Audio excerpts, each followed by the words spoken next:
New year gathering. ஆனா சுந்தரி அக்கா வைக்கிற மீன் குழம்பு மட்டும் ரஜினி அவர்கள் வீடு வரைக்கும் போகுது. ஏதோ ஒரு காரணம் இருக்குல்ல? எதுவுமே இல்ல அதுல. என்ன நான் வைக்கிற மீன் குழம்புல ஒரு அன்பு பாசம் இதுதான், வேற ஒண்ணுமே கிடையாது.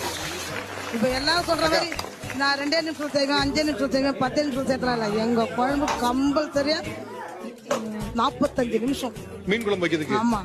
உங்க கடைக்கு பக்கத்து கடையில நான் போட மாட்டேன். என்னை நம்பி ஒரு ரகசியம் சொல்லலாம். சொல்லுங்க.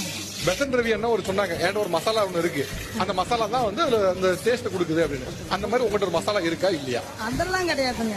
டேஸ்ட் கொடுக்காது, செய்முறை தான் டேஸ்ட் கொடுக்கும். எங்க குழம்பு நீங்க எப்ப சாப்பிட்டீங்கன்னா எனக்கு தெரியாது. உங்க குழம்புக்கு எல்லாருமே அடிமை, மறந்துட்டீங்களா? அத குழம்புல வந்து நீங்க ஊத்தி சாப்பிடும் போது இன்னும் அரைச்சு ஊத்துனாங்களான்னு நினைச்சுக்குவாங்க. ஆனா நாங்க அரைச்செல்லாம் ஊத்த